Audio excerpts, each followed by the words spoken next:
Piso a fondo el acelerador y tengo que frenar rápidamente hoy. Y me salgo de los límites del circuito. Bienvenidos correlones, estamos en el circuito de Homestead Miami Speedway, en la clase A de coches modificados del multijugador. Y como les había prometido, hice una nueva configuración para el Mustang Boss 302 de 1969, utilizando su motor de serie, pero ahora con biturbo, para amplificar aún más la potencia. Y sigue siendo un coche muy fácil de conducir, que lo recomiendo ampliamente. En la descripción consigues el tuneo.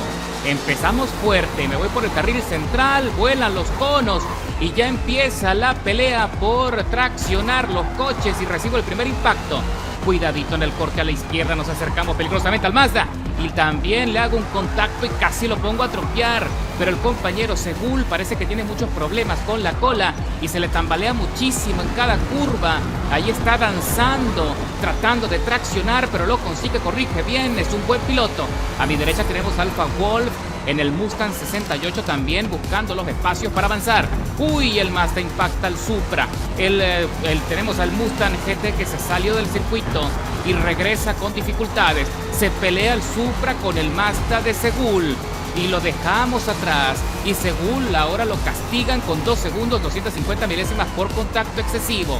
Uy, el Mustang GT verde se fue de largo, y se fue del circuito. Y aprovechamos allí ese pequeño deslizamiento de Segul para dejarle atrás en la salida de la curva. Pero sin embargo no se rinde. El radar de proximidad me avisa que se está metiendo por la izquierda, que está tratando de sorprender. Hago el descenso con buena tracción y me acerco rápidamente al Lotus Emira amarillo, que también está batallando, no sabe qué hacer con el coche. Tiene muchas dificultades para controlarlo, sin duda es un piloto con poca experiencia, porque no hay un coche más fácil en esta categoría de conducir que es el Lotus Emira. Lo dejamos atrás y mayor resistencia en la recta de las emociones, ocupando la cuarta plaza de la parrilla. Piso a fondo el acelerador y tengo que frenar rápidamente hoy. Y me salgo de los límites del circuito. ¡Qué lamentable, señores! Tengo que ver cómo me recupero, si recupero el ritmo. Y viene un Subaru, un Really Razuke, que me impacta también tratando de aprovechar. Pero me logro defender allí la posición y el Supra me tranca el acceso. Le toco el timbre, haciéndole saber que la pelea continúa, que necesito recuperar lo perdido. Cuando estamos recorriendo la segunda vuelta de las 5 pautadas en Miami y vemos al Lotus Emira amarillo de nuevo yéndose largo en la salida de la curva. Sin duda tiene muchísimos problemas para controlar ese coche. Mira cómo se le tambalea la cola, se desliza y casi se va en trompo. Piso a fondo, trato de exprimir toda la potencia para ver si puedo conseguir algo de ventaja en relación a ese Lotus amarillo que está peligroso, y efectivamente se impacta conmigo y se arrima en la curva para ver si lo ayudo a controlar el coche. Y definitivamente tengo que sacármelo de encima porque me puede complicar el resultado final. Y aquí vemos la cámara del compañero Segul 2296 que va a bordo del Nissan, batallando con el tráfico para tratar de avanzar. Ahí se impacta con el Nissan 240X y ahora empuja también al Nissan Silvia que tiene a su izquierda. Y el Silvia lo trata de sacar. Lo quiso poner a trompear, pero él corrige bien y se defiende. Ahora, cuando se va a pegar al muro de contención, se abalanza en contra del Silvia y casi pierde el control. Pero lo que sí perdió fue muchísima ventaja y se queda atrás. Así que ya vamos a entrar en la chicana para cerrar la segunda vuelta. Ya queda muy poco para concluir la carrera y los líderes ya los estoy viendo allí como están buscando los espacios para avanzar. Entramos en la recta de las emociones y ese desnivel. Ahí con el óvalo es muy complicado y si te descuidas también puedes perder el control. Ahora sí, señores, estamos recorriendo la tercera vuelta, ya queda solo 2 y fracción para concluir. Tengo que tener muchísima precaución de no cometer más errores y no salirme otra vez del asfalto porque lo pagaría muy caro.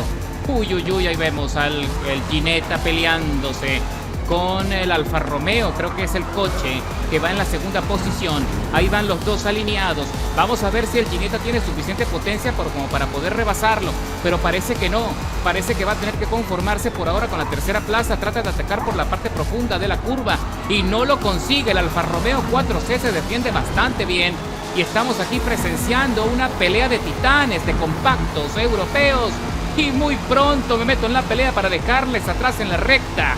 Y vamos a ver qué pasa en el corte. Cuidadito con Terminator, que trata de avanzar y se fue largo en la frenada de forma irresponsable. Tenía que anticipar un poco mejor la curva. Así que nuevamente estamos metidos en el podio. Los neumáticos intermedios increíblemente están soportando bastante bien. Eso habla maravillas de esta configuración que, a pesar de haber aumentado el caballaje, mantiene la administración efectiva de los neumáticos. Y aquí vemos en la primera posición a Pachín Racing 255 en el Subaru, que también está tratando de mantener el dominio de la carrera, pero no se lo voy a poner tan fácil. Y cuando todo parecía estar tranquilo, resulta que esta pelea apenas estaba comenzando, porque aquí viene el compañero Segul tratando de superar en la chicana al Silvia y lo saca fuera. Y ahora sí lo dejó fuera de combate, porque todavía me queda espacio de maniobra, todavía me quedan una vuelta y media para tratar de alcanzarla y arrebatarle el dominio de la carrera. Cuidadito, no vayamos a cometer errores en este punto de la carrera, porque si no sería un desastre. Él frena muy temprano en la curva, está nervioso. Yo creo que está vigilando demasiado su retrovisor y eso nos puede complicar la carrera a los dos. Así que vamos a ver, Pachín Racing, por favor pon toda tu atención en la carretera, en tu trazada, para no tener ningún tipo de inconveniente. Me voy por la derecha, trato de darle espacio de maniobra. Yo no quiero pelea, no quiero líos, yo solamente quiero adelantarle y meterme en la primera plaza sin mayor problema y sin penalizaciones, y lo consigo bien. Y aquí vemos una toma aérea de la repetición en el punto cuando me voy por la derecha presionando y haciendo alarde de la potencia del Mustang, y consigo entrar primero en la trazada interna de la curva, dejándole atrás de forma profesional. ¡Qué buen coche es este Mustang Boss! Y ahora sí, señores, piso a fondo otra vez para exprimir toda la potencia de nuestro Mustang. Y entramos ahora en la curva más peligrosa. Cuidadito en la tercera plaza, que viene Jonetis 29-18, también buscando los espacios para adelantar al Subaru. Se le está acercando muchísimo, pero no, se queda atrás, no tiene potencia suficiente. Y hasta este punto me salta la alarma de desgaste menor, sobre todo en el neumático delantero derecho, que es el que más sufre en este circuito.